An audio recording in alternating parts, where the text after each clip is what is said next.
impressed by things like that, but Prabhupada didn't give them any credit. If you're a devotee, you never want to stop talking. So anyway, I'll keep reading.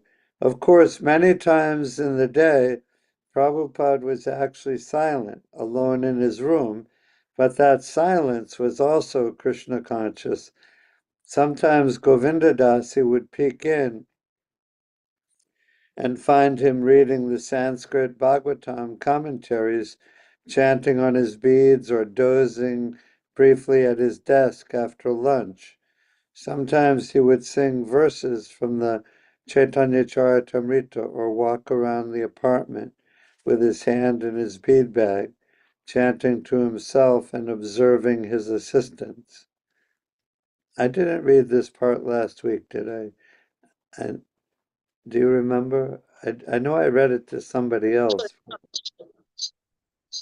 I don't want to read the same thing. No, Okay. All right. And this is Govinda Dasi speaking. Her and her husband, Shyamasundar, were Prabhupada's secretary and assistant for about a year. In Boston, Swamiji would sing for hours from Chaitanya Charitamrita or Srimad Bhagavatam, just singing with the most feeling, all by himself in his room. And I would peek in the keyhole to see how he was. Sometimes I would go in and check on him. When he would pause, I would try not to disturb him. Just checking, I would say. I would just go to see if he needed anything. Sometimes I would peek in and simply think, who is he? Nobody knows who he really is, or where he really came from, or how great he really is. Especially in Boston, I began to feel very strongly that he was such a great personality and that I was viewing only a very, very minute glimpse of him, and that actually much, much more was going on than I could realize. And that's, you would see Prabhupada, and in appearance, he was small, and he was an elderly gentleman, and of course he was very striking in his appearance, but nobody could really have any idea of what a great personality he is, or he is. And and she had that, Govinda Das, he had that feeling very strongly. We have the great fortune of associating with all the devotees every day, all day, and our spiritual master and many great sannyasis and great all kinds of great, great, great devotees, and we because we live with each other, we can take each other for granted sometimes, and be casual with each other, and that's natural. You are casual with the people you live with to some extent, but should always try to remember not only Prabhupada is great, he's the founder Acharya, the greatest pure devotee, but all the devotees are great souls. All of you students, and Mukunda Lila Prabhu and Mother Devahuti, all the devotees are great, great souls. And yeah, so we should think about that uh, frequently. It's important.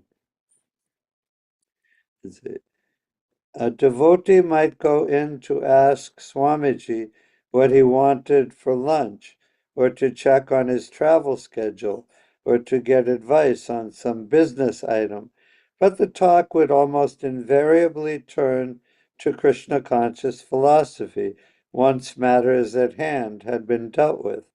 What Swamiji wanted for lunch might bring him to talk about what Krishna liked for lunch, or how great devotees went without eating, or how the modern day civilization was demoniac for killing helpless cows. And whoever entered Prabhupada's room might find himself being pressed to argue against the existence of God and then be defeated by Prabhupada. Or Prabhupada might start talking, even to a disciple who came to replace a burnt out light bulb, about how he wanted to one day introduce the Krishna conscious social order, Varnashram Dharma, all over the world. Prabhupada was always Krishna conscious, and that was one of his main ways, one of his important ways of instructing his disciples how to preach to other people. He would, like on morning walks or in room conversations, you can hear him ask his disciples, and they would play the part of a impersonalist or play the part of a atheistic scientist or just a plain old atheist or anything, and Prabhupada would have them give their arguments, and then Prabhupada would give our arguments to defeat them. And he was training us, training his disciples and training us how we should argue with the nonsense that we hear in the material world. It's all around us. Everywhere is ignorance, and everybody's mind is filled with nonsense. Yeah. Sometimes, and Satsvarup Maharaj says here that even if somebody just came in to change a light bulb, Prabhupada would start talking maybe about how he wanted to spread Varnashram Dharma all over the world. And of course, at this time in 1968, there were several temples, but Krishna consciousness wasn't worldwide at this time. But Prabhupada, from the very beginning, his ideas were never small ideas. His ideas were how to make everyone in the world Krishna conscious, how to save the world, everyone in the world, by spreading Lord Chaitanya's movement. So, yeah, I know. I told you that when Prabhupada was in New York City at the first temple starting in the summer of 1966, and he was with those several devotees until the end of December of 1966, and then he went to San Francisco because they had started a temple out there, and the devotees in New York were like, they were feeling like, what? Prabhupada's leaving? They were like, they were thinking, I thought he'd be with us forever, and we'd just be here on the Lower East Side of New York City, and we'd go out chanting, and Swamiji will always be with us, and we'll just go on like that. And that's sort of how they were thinking. Uh, but then all of a sudden, Prabhupada left because his ideas were never small ideas. His ideas were to save the world. Uh, Sometimes a lone devotee sitting with Prabhupada as he spoke so profoundly would feel guilty if instead of talking to just me, he were translating his books, then everyone could benefit. I shouldn't be taking up his time in this way. Once Chaturani expressed the sentiment. Swamiji, maybe you should save your strength for translating. And Prabhupada told her something I'm sure she wasn't expecting. He said, if you love someone, Prabhupada replied, raising his head while looking at Chaturani, you like to hear him speak. That must have shocked her. But anyway, Prabhupada was always instructing all the time. Sometimes it was very gentle. Most of the time it was very gentle with his disciples, but sometimes it was a little harder like that.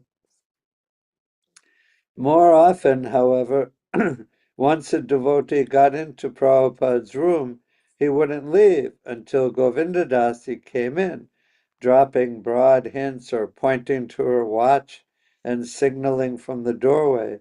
In fact, the devotees took up so much of Prabhupada's time that Gaurasundar and Govindadasi complained to Satsvarupa, who's the president of the temple. Swamiji was being disturbed more in Boston than he had been in any other place, they said, and he was getting very little translating done.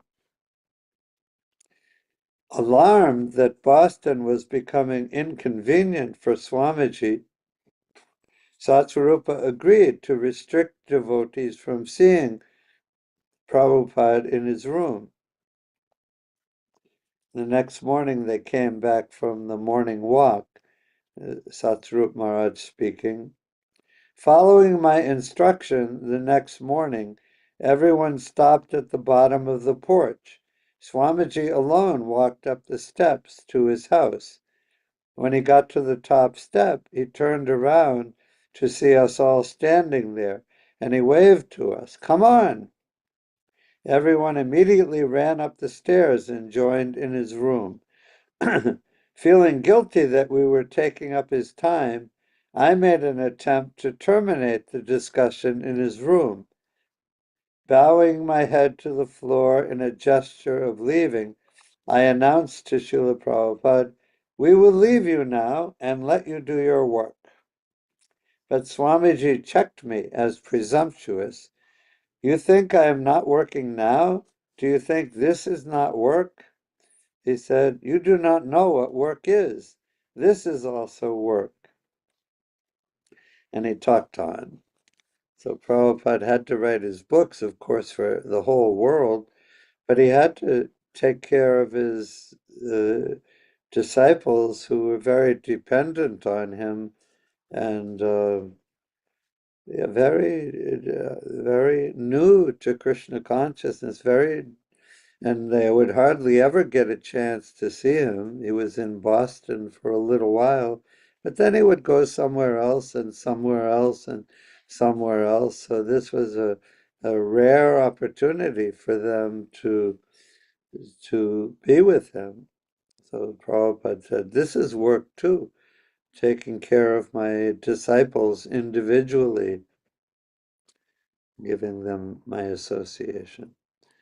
Srila Prabhupada spoke to eradicate the ignorance of whoever would hear him, whether a crowd of thousands or a single disciple in his room, although he was especially interested in addressing the younger generation. He said the older was too biased. The number of listeners wasn't important. After the first meeting in the temple, when the attendance had dropped, Prabhupada had said that it didn't mean he should stop speaking. He gave the example of a university in Calcutta that had kept classes open, although only 2 students had enrolled in one course and only 1 student in another. And this, Srila Prabhupada said, should certainly be the standard with transcendental education. If only one person learned it, he could do good to many others.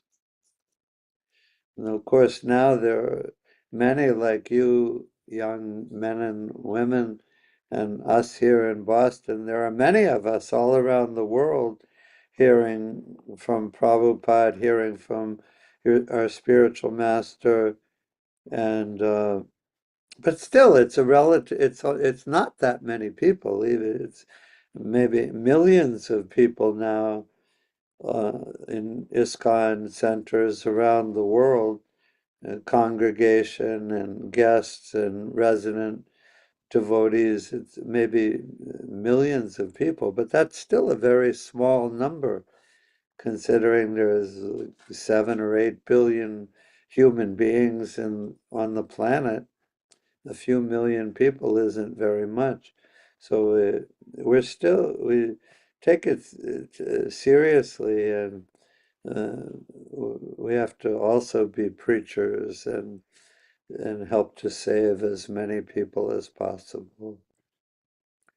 Early one morning, as Srila Prabhupada walked through the neighborhood of Alston with Satsvarupa and Gaurasundar, Satsvarupa mentioned that a famous Swami had recently given a talk at Arlington Street Church, where Prabhupada was also scheduled to speak. "What does he say, this famous Swami?" Prabhupada asked. Satsvarupa said that he had heard that the Swami had said he was God. Immediately, Prabhupada began to argue, destroying the Swami's alleged claim to be God. "They say they are God, and that the dog is God," Prabhupada began. As he spoke, Satsvarupa and Gaurasundar walked beside him, but mostly they were concentrating on Prabhupada's words. Satsvarupa could understand that Swamiji was expending energy just to instruct him, to equip him to defeat such arguments. He tried to remember every word exactly as Swamiji was speaking it. And of all the crazy things that people say in the world, and everyone has all kinds of crazy ideas in their heads, or just but the craziest thing anybody can say is if somebody says, "I'm God." Like, how you can't say anything more ridiculous than that. But people say it. This Swami said it, or famous. Apparently, he had some fame. Swamis would come to the United States and travel and do their preaching, and yogis, and but if they said, "I am God," it's insanity. Anyway, Prabhupada said, "If everyone is God," Prabhupada continued, "then why is God worshipped all over the world in churches and temples, and why are these gods shoe-kicking each other? Do they know what God is, and that they say they are God? Do they have an idea of what God is? God is the controller. Are they controlling the universe? Ask them these questions. Are they omnipotent and omniscient? These are qualities of God. If you are God, do you know what I'm thinking? Because God is all-knowing. They should not be allowed to say these things. They should be curbed with these questions." Prabhupada punctuated his talk by sudden stops. He was angry. It was as if he were charging his disciples for allowing this nonsense. "I am God" talk to go unchecked. Why didn't they stop these rascals? He looked at them with eyes flashing. Were they meeting the challenges of these atheists? They should be. They should be fighting. And these were the arguments they should use. They shouldn't doubt. Let's see. Prabhupada goes on at length on that same subject, but I won't read the whole thing he said, but you should read it. Prabhupada continued his walk through a neighborhood of automobile showrooms, hamburger luncheonettes not yet open, and bus stops crowded with workers who stared at the elderly Swami passing with his young followers. The devotees, Prabhupada said, are more interested in talking about Krishna and in chanting his name than in arguing. But because so many godless parties come forward and challenge, a Vaishnava must be able to argue on the basis of Shastra and sound logic. And Prabhupada was like that. He would argue, he would quote many verses from the Bhagavad Gita and the Srimad Bhagavatam to back up anything he was saying. But oftentimes uh, he would just be very logical, not even appealing to the Shastra, but just giving very logical arguments why whatever they said, whatever the challenge was not correct. Prabhupada could argue in any way. He could argue just in many different ways. According to the situation. He was an expert judge of time and place and circumstance, and he was an expert judge of the individual mentality of each person he was speaking to. He was supremely intelligent, and he could argue in many different ways. Let's see.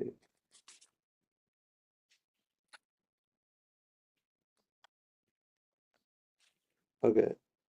Mr. Matthews, the Harvard graduate student of Vaishnavism, visited Prabhupada at his apartment one evening.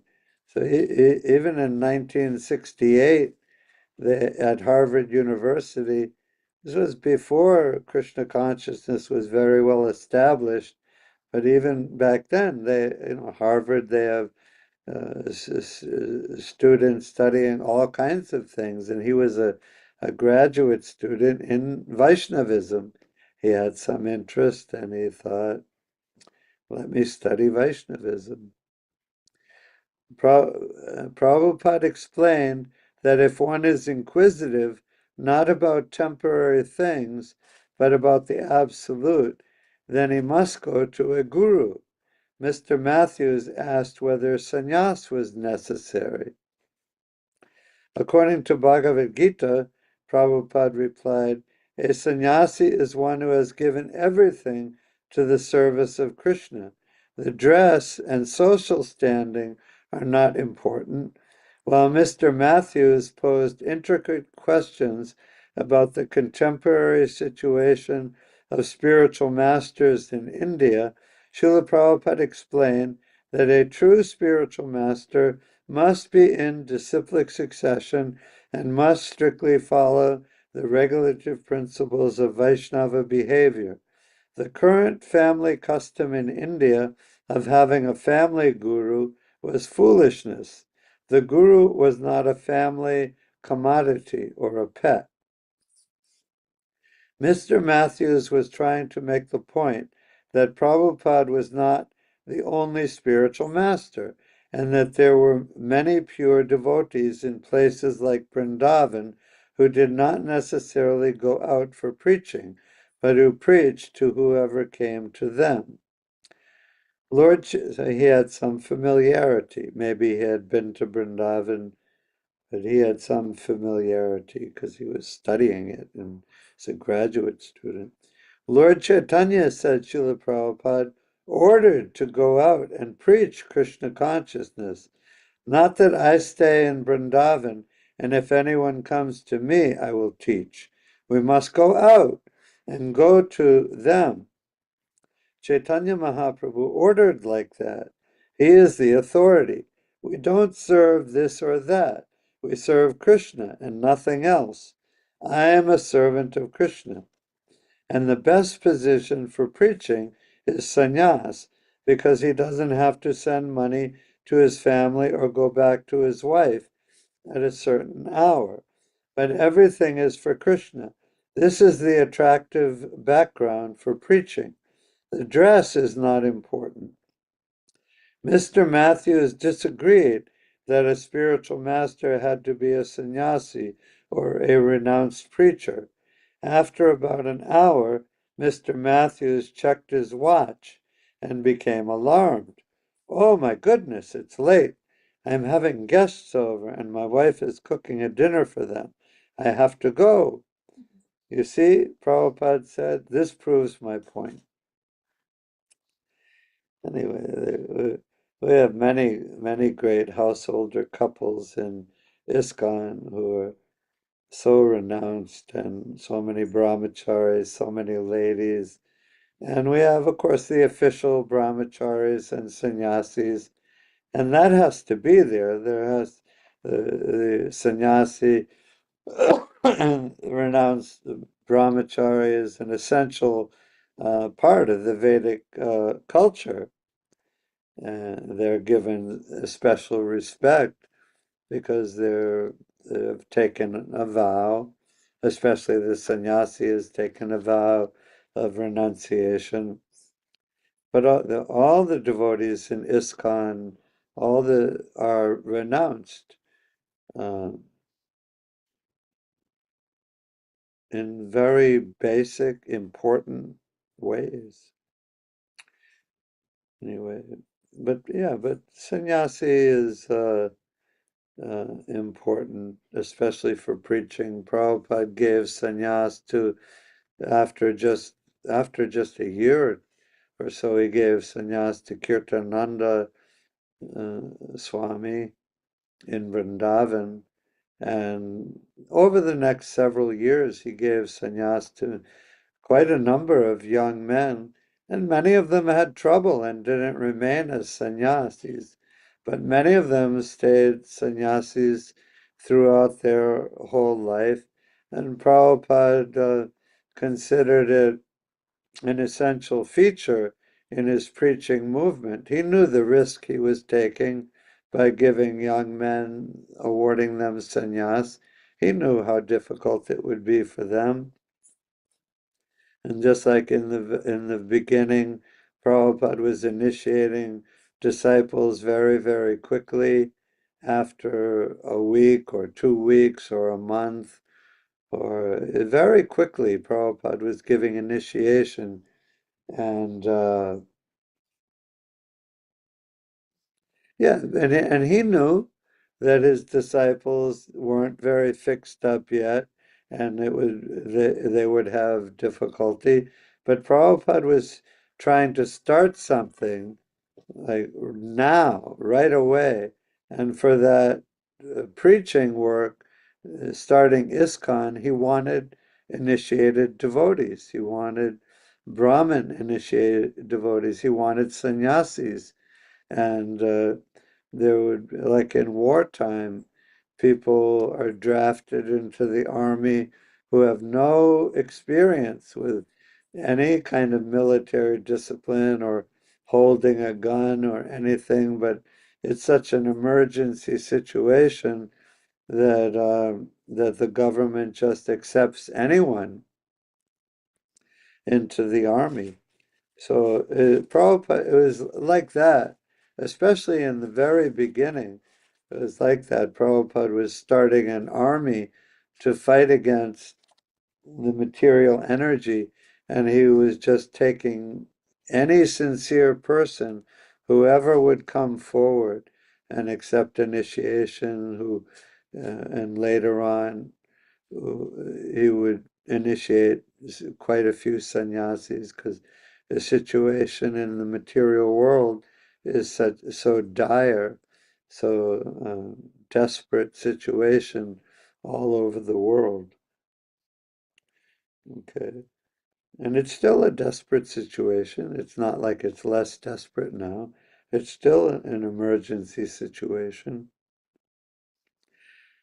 Late in May, Prabhupada held a public lecture at the Arlington Street Church. That's just a couple of blocks from, like a 5-minute walk from where our temple is now. And Prabhupada gave a lecture there. A well-known landmark in the heart of downtown Boston, with many respectable-looking older people as well as young people in the audience, the meeting was well attended. Srila Prabhupada spoke on yoga, as Lord Krishna explains it in Bhagavad Gita. Prabhupada emphasized that Krishna chose Arjuna as the recipient of the knowledge of yoga. Why Arjuna? Srila Prabhupada explained, wasn't a sannyasi, he was a family man, he wasn't a scholar, and so many big scholars were present at the time. He wasn't a hatha yogi or even a Brahmin. So why was he picked? Prabhupada shouted into the microphone, Bhaktosi me, Sakha Cheti, because you are my devotee. And that's the only qualification for understanding Krishna consciousness. Afterward, Prabhupada asked for questions. There are different levels of yoga, someone asked. So you can take any yoga and then go further up? Step by step you can go. That is your option. But bhakti yoga is to take the life immediately. One who is thinking always of me within his heart and is engaged in my service with faith and devotion, he is a first-class yogi of all yogis. Yoga means to contact the Supreme Personality of Godhead. If by some process you can at once contact, that is first class. Why not try it? Try chanting Hare Krishna. Try this process. And I often tell people the word yoga means to link with or connect with Krishna. So the only way to link with Krishna, the only way to connect with anyone, if you want to get to know anyone intimately in a very friendly or loving way, there's only one way to get to know anyone, and that is to serve them with love and devotion that's true for anyone in this world, and it's true for Krishna too. There's only one way to get to know anyone, including God. God is a person. Prabhupada, does devotion come first and then awareness, or awareness first? Prabhupada, first devotion, then awareness. If you do not labor for passing exam, how can you pass? The primary rule is to chant. Just see, we have a little faith in the beginning, adau shraddha, a little respect. We think, let me see, what is this Krishna consciousness? If we think it is nice, then we come again and associate. These boys did not accept in the beginning, but they came and advanced. For others it is hackneyed, but these boys have become purified, and they have a taste. They cannot give it up. It is ecstasy. So there is a gradual process of love of God. The next morning, 3 disciples of Swami Satchidananda, he was also popular in the United States at that time, they visited Srila Prabhupada. Accompanying him on his morning walk, they asked many questions. They were young men, like Prabhupada's disciples. One of them was a hairdresser named Bob. If they are already disciples of a guru, Satsrupa thought, then why are they so curious about another guru's process? Bob asked, don't you need to practice Hatha Yoga in order to purify the body so that eventually you can purify the higher self within? Cleanse the mind and the intelligence, Prabhupada replied, and the body is automatically cleansed. Hatha yoga is for those in the gross bodily conception of life. In the second chapter of Bhagavad Gita, Krishna says that a wise man doesn't place much importance on the body. The Hatha yogi's main concentration is this body. By bodily exercise, he wants to have Krishna's love. If this were possible, all wrestlers and athletes would have achieved Krishna's love. Lord Chaitanya's program of chanting begins with the cleansing of the mind, and this takes care of cleansing the body. Already at this time, yoga, hatha yoga was popular, and it's very popular today still in the United States. And Prabhupada, he said yoga asanas are fine for health. You want to do that to stay healthy, it's very good for that, but it's not necessary for none of the yoga. No other kind of yoga is a requirement for Krishna consciousness. Krishna consciousness, chanting Hare Krishna, is supremely independent, doesn't depend on anything else, any kind of yoga or anything like that. Yoga, this is a yoga student asking a question. What about sex desire? I want the spiritual, but I have such a strong desire for sex. Prabhupada said, Hatha Yoga is also for controlling sex desire. If you have such desire, you are making no progress. Yoga student, how does a devotee of Krishna control sex desire? Prabhupada, automatically. Krishna is so beautiful. We are accustomed to this habit for a very long time. Become sincere, and Krishna will protect you. Yoga student speaking, sometimes I have a sex urge. And Prabhupada interrupted him. He said, what? You? Everybody. In birds, beasts, demigods, the binding force is sex. The material life means sex desire. Free from sex desire means advancing in spiritual desire. If you have strong sex desire, pray to Krishna. Know that this is the attack of Maya. Pray, and Maya will go away. You cannot fight with Maya with your own energy. Maya is presenting herself more beautiful than Krishna, but Krishna is more beautiful. The yoga student said, how soon before I could get initiated by you? Prabhupada, the first initiation is to understand the philosophy. Actually, one should be initiated after hearing for 1 year. All right. I'm going to stop that particular section. But they went on, these three yoga students, disciples of Swami Satchidananda, they were coming and regularly for a while, but after a while they just stopped coming. Well, that happens all the time.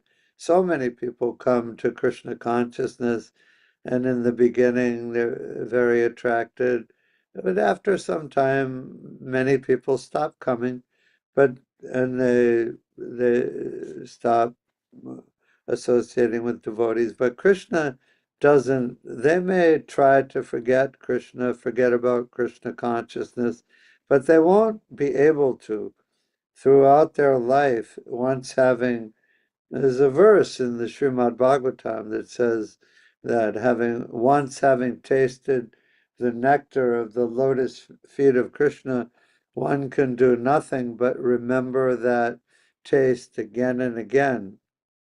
So many people come to Krishna consciousness and get a taste for Krishna consciousness, but then they stop.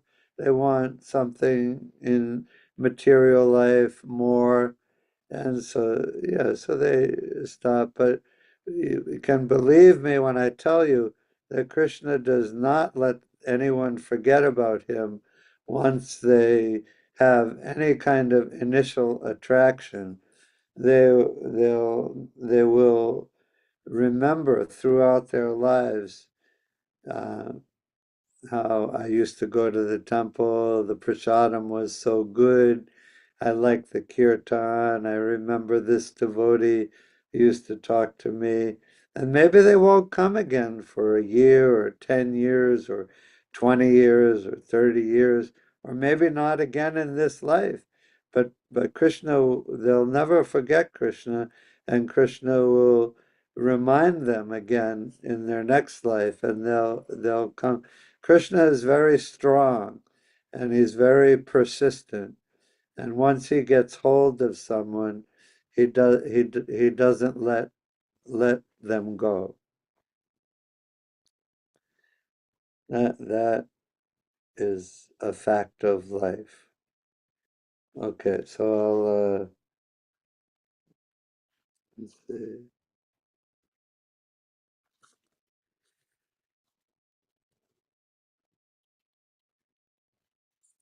Okay, so this is a little different.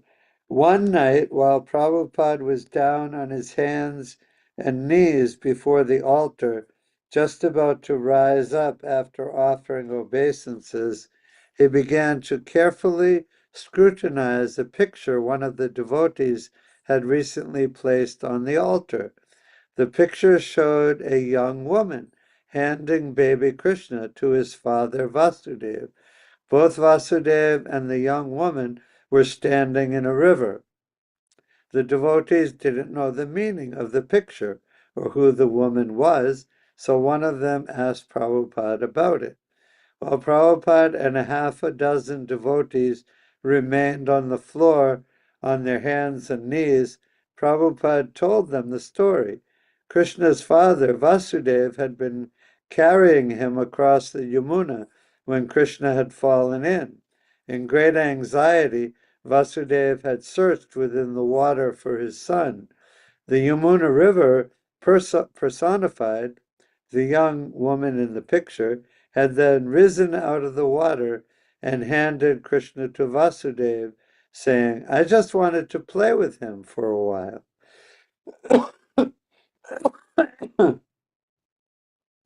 So just a nice little incident from Prabhupada's life. There's thousands and thousands of these little stories that um, Prabhupada had in his, he was constantly with his disciples, and he was for 12 years, and he was constantly teaching them little stories like this and all kinds of things, night and day for quite a long time.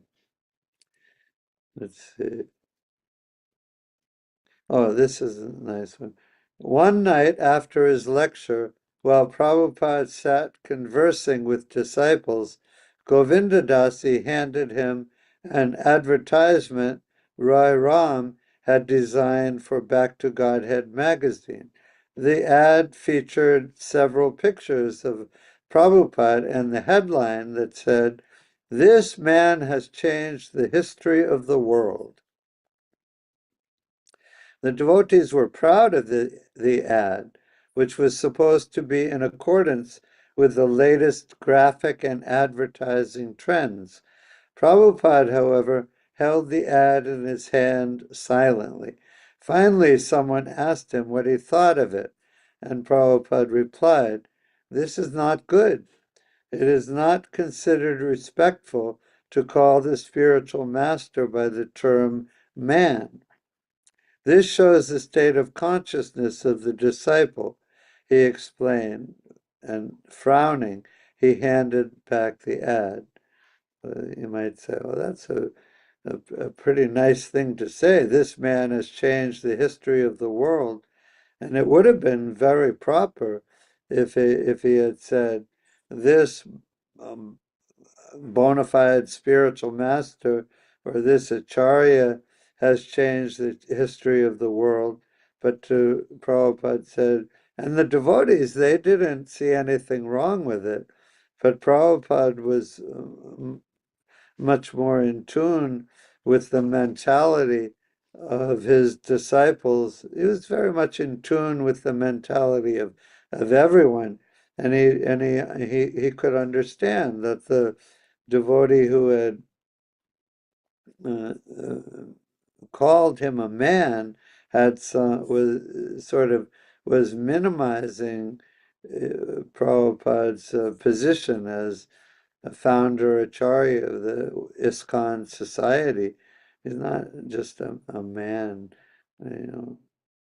So many men have changed the history of the world. There's, so many famous rulers and poets or anything. They've changed the history of the world to some extent, but nobody changed it like Prabhupada did. Okay. Several times one evening, children screaming and beating on the window panes interrupted Prabhupada's lecture. After several interruptions, Prabhupada shook his head and said that these children had no training, which was the fault of modern society.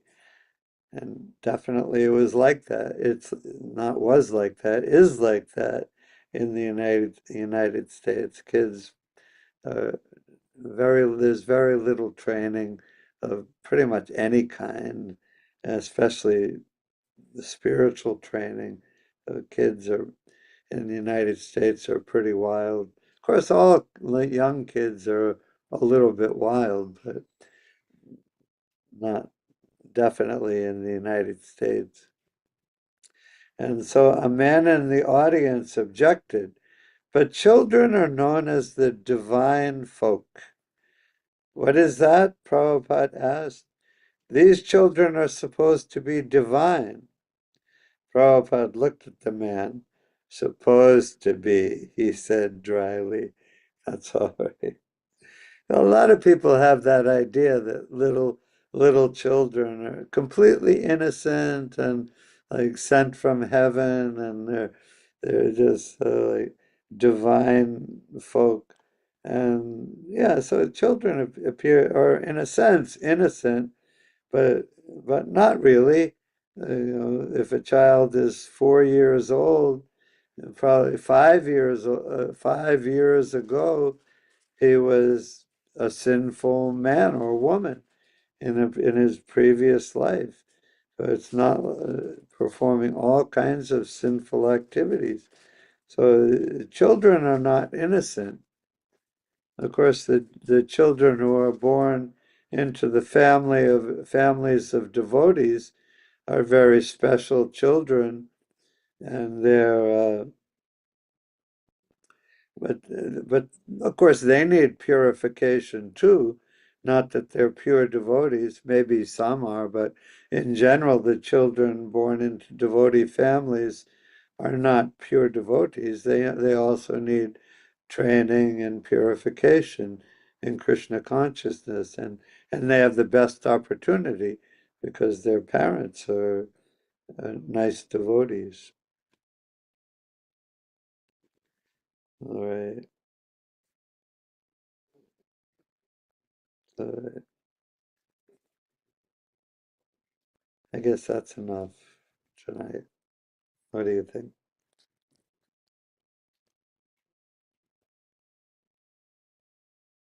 I think I'm muted. Let's see. No, the audio is on my end. I can't hear you, Mother Devotee. Yeah. Hare Krishna, Prabhuji. It's very Okay. nice to hear. And we are also your children. And Hare we need Krishna. training. So please giving us your valuable association every week. And by the You're, end of this year, please come here. Everyone is eagerly waiting. I'm planning on coming. Haribol. I think. Haribo.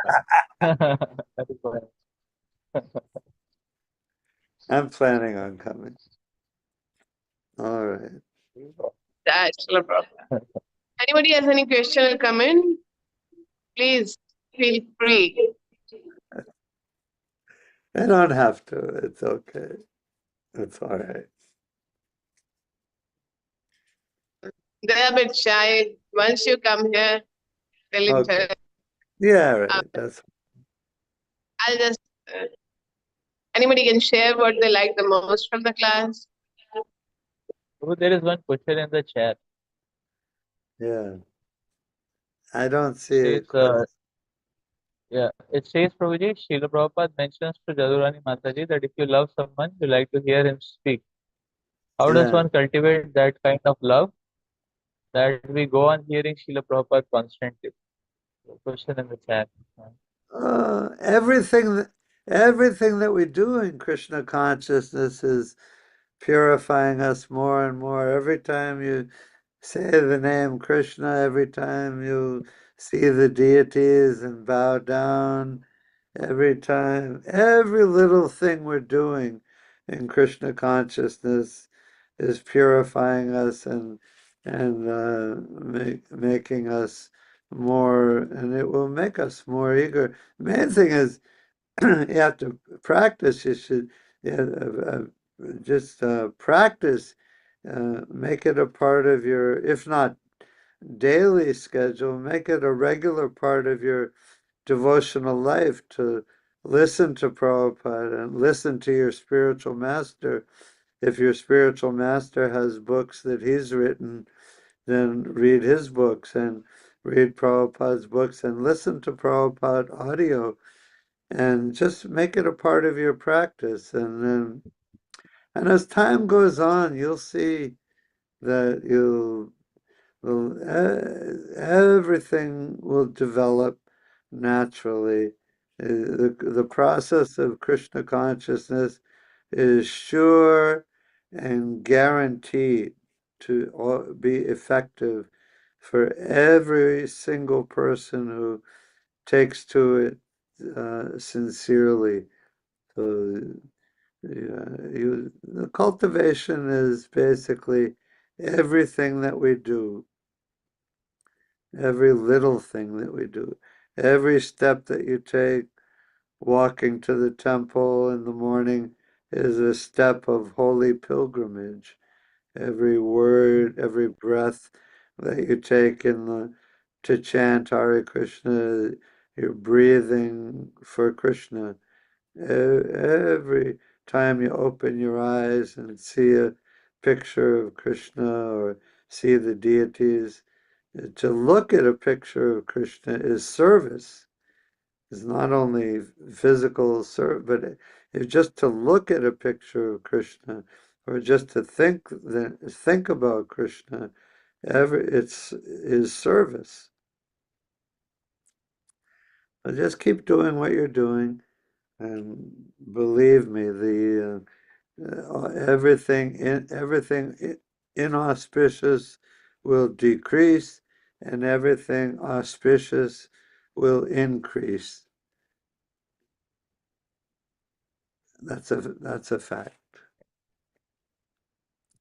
Okay, I'm gonna go now. Hare Krishna. So let us thank His Grace Muktavandya Prabhu for enlightening us and blessing us. We are so grateful, Prabhuji. So let us thank Prabhuji. We love to chanting 3 times. Hari Haribo! bol, Haribo, hari bol, Haribo! hari bol. Haribo. Hare Krishna. Srila Prabhupada. Fine.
Okay, Hari Bol, Samaira, Bharti, Ankita, Jaya, Satvika,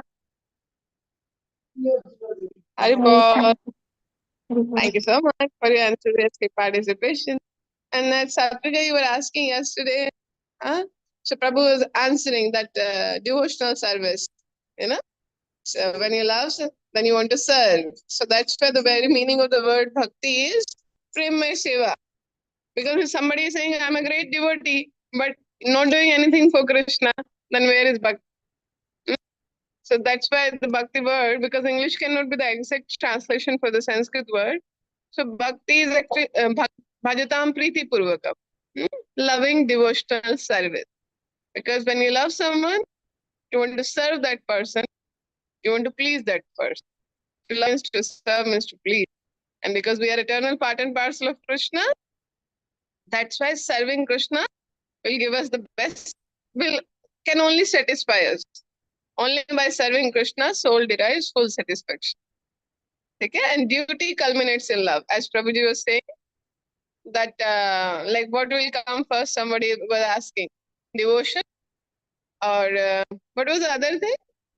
Like it was devotion will come first or service. And devotion or like the attempt, then awakening, yeah. Awareness, yeah. Devotion will come first or awareness. So then Prabhuji was giving example that when you prepare for some exam or do some, then the results come, na? You're putting your hard work. So same way, this is sadhana bhakti.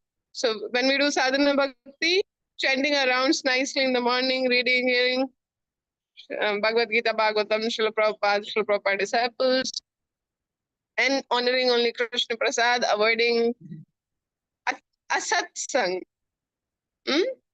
Then this commitment to Krishna, abhyabhicharinen, mamachoya abhyabhicharin, bhakti yogena sevata, sagunan simatityetan, brahma bhuyaya kalpate. तो जब हम अव्यभिचारी मतलब भगवान के प्रति loyal रह के भगवान का सेवा करेंगे तो हम तमोगुण रजोगुण सतोगुण के प्रभाव से मुक्त होकर शुद्ध सत्व में आ जाएंगे. सो ड्यूटी culminates in love. ठीक है. Somebody will think your love will come first, and one day I will start chanting Krishna, one day I will start getting up in the morning. No, yeah, when you become available for Krishna, he is already there for you. Then that loving reciprocation we can experience. Okay? And then we'll try to meet in the daytime if possible.